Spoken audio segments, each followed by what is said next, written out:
Hello everyone, তোমরা সবাই কেমন আছো? আর আমিও ভীষণ ভালো আছি। তো চলে এলাম অনেক দিন পর একটা ব্লগ নিয়ে।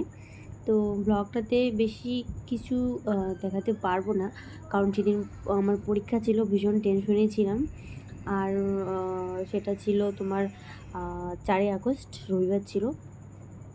তো অনেক দিন থেকে ভিডিও দেওয়া হয় না, সেই কবে দিয়েছিলাম জানি না, ঠিক দেখতে হবে। তো আজকে অনেক দিন পর দিচ্ছি, ভাবছি এখন একটু ফ্রি আছি, তাই ভাবলাম যে মাঝে মাঝে তোমাদের সাথে ভিডিও শেয়ার করব। তো দেখতে থাকো পুরো ভিডিওটা। আর এদিকে দেখো আকাশটা কত সুন্দর লাগছে। এটা ছিল আমাদের তিস্তা ব্রিজ। তো আর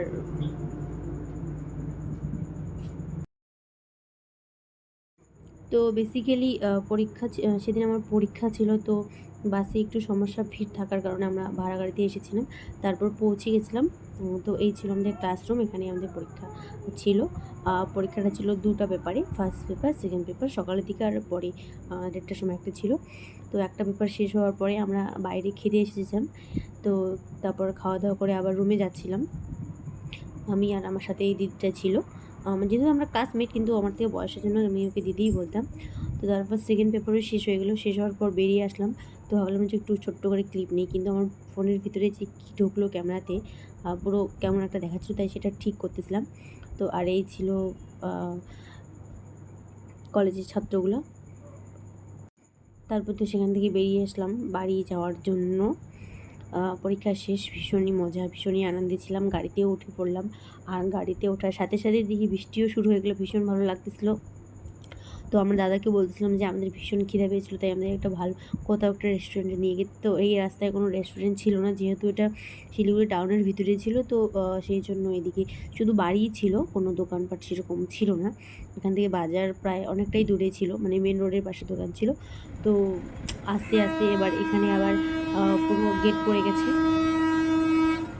তারপর তো এখানে অনেকক্ষণ দাঁড়িয়েছিলাম, দাঁড়িয়ে থাকার পর তারপর প্রচুর খারাপ লাগতেছিল, এখানে এতক্ষণ দাঁড়াইছিলাম। তো দাঁড়ায় থাকার পর প্রায় 25 মিনিট পর ট্রেন আসলো।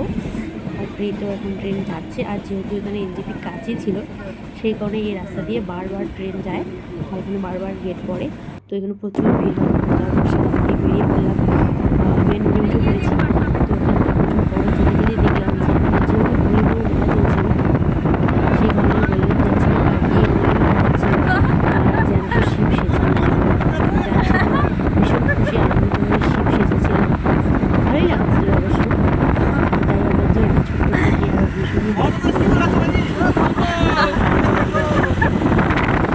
তো সেই করে তো আমরা প্রায় চলে আসলাম।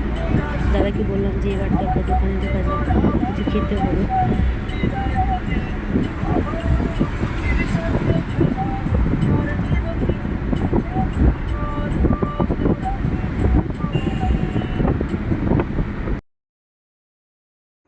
অ্যান্ড দেন তারপরে বাইরে দেখলাম সন্ধ্যা হয়ে গেছে। তো আর আকাশটা এত সুন্দর লাগছিল, মনে হচ্ছে যে পুরো আকাশটা আমার সাথে, আকাশের মেঘটা আমার সাথে ভেসে যাচ্ছিলো। তো তারপর তার মাঝখানে আমরা একটা হোটেল ঢুকে খাওয়া দাওয়া করে নিয়েছিলাম। তো সেখানে কোনো ভিডিও করা হয়নি। তারপরে তিস্তা ব্রিজে পৌঁছে গেছিলাম। তো সেখানে যে আগেই বললাম যে শ্রাবণী মেলা চলছে জলপেশে, সেই কারণে সবাই তিস্তা থেকে জল নিয়ে জলপেশের উদ্দেশ্যে যায়। তো এখানে প্রচুর ভিড় ছিল। তারপর তো আর এই দিকে রাস্তায় অনেক দোকানও ছিল। সন্ধ্যার দিকে প্রায় প্রচুর ভিড় ছিল, জানি না সেদিন মন্দিরে প্রচুর পরিমাণে ভিড় হয়েছিল।